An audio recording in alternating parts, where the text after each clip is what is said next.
Okay, through the miracle of modern production technology, I've taken the pre-tax NNE and I've moved it over here. So there's the label. That's movie magic right before your eyes. Pretty cool. All right, what next? What we're going to do now is we're going to move back up here and focus on the operating piece of the income statement. And we recognize that this operating income number is pre-tax. So what we need to do is subtract from that taxes on just the operating income. Okay, and that's going to get us to a number called, a very important number called NOPAT, net operating profit after tax. So we're going to work on that calculation. And I find, having taught this, I find that if students, the students that if you're going to miss any one calculation, NOPAT's the one that tends to get missed probably the most often. So we're going to take this slow, and hopefully this will make sense to you. Okay? So we're going to start with operating income, and again we're going to apply taxes to it. So let's just take this and just put it up here. Okay? So I'm going to start with our operating income, and we're going to subtract from it taxes. Not just all taxes, taxes just on the operating piece of the business. Okay? Well, how do we do that? Well, we can't just use this tax number down here, because this tax number is a function of both operating income and non-operating income. So we can't just take that, but we can use it. So we're gonna start there. We're gonna take this tax number. It's just our tax expense, and we're going to start there. But then we're going to recognize that this tax number has been influenced by our pre-tax NNE. If we're a net borrower, well, the pre-tax NNE has shielded some taxes. If we are a net investor, then our pre-tax NNE has created some taxes because of our investment income. So we're going to use this pre-tax NNE number to adjust this tax number to get our estimate of what operating taxes would be. Okay?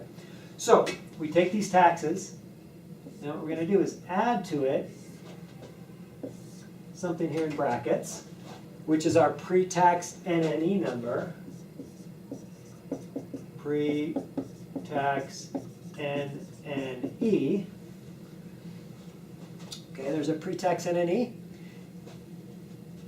We're going to multiply that by the statutory tax rate.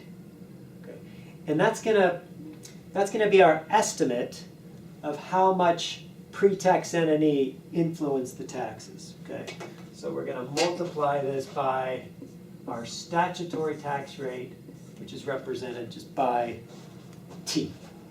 Okay, the result of this is a very important variable called NOPAT.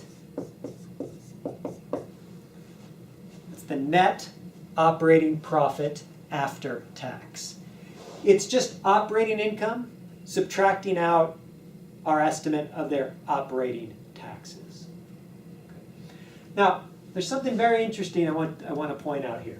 Well, I don't know if it's interesting, it's important. Okay, maybe it's a little interesting, but it's something important here. Let's just work through this for a net borrower and a net investor. Okay. First, let's say they are a net borrower. Well, if they're a net borrower, pre-tax NNE would be positive. Okay, if they're a net borrower, let me just get that up. This is if they are a borrower, it would be positive. So when we take their pre-tax NNE and multiply it by the statutory rate T, that is our estimate of the tax shield, the amount of taxes that were shielded through borrowing, through non-operating activities. And so when we take our tax, we're adding back, essentially what we're doing here is adding back the tax shield. We're creating how much tax they would have paid if they had never borrowed. Okay. So the result of this will be an increase in this tax number because we're removing the effect of the tax shield. Operating income minus that operating tax. Okay, that's if they were a borrower. Now, if it's negative, then they were a net They were a net investor, which means they created tax. It means that their non-operating activities, their investments, created some non-operating taxes that they had to pay. Well, if this is negative, what happens is our tax expense, with a negative here, this switches the sign from positive to negative. When you multiply that by the statutory rate, the result is that we're subtracting from our tax expense the amount of taxes they paid on their investments. We're sort of removing the effects, removing the taxes they paid on their investments. That's going to result in a lower amount of tax here. Again, that gets us to, at the end of it, that gets us to NOPAT. Our bottom line, sort of our bottom line for our operating income statement, net operating profit.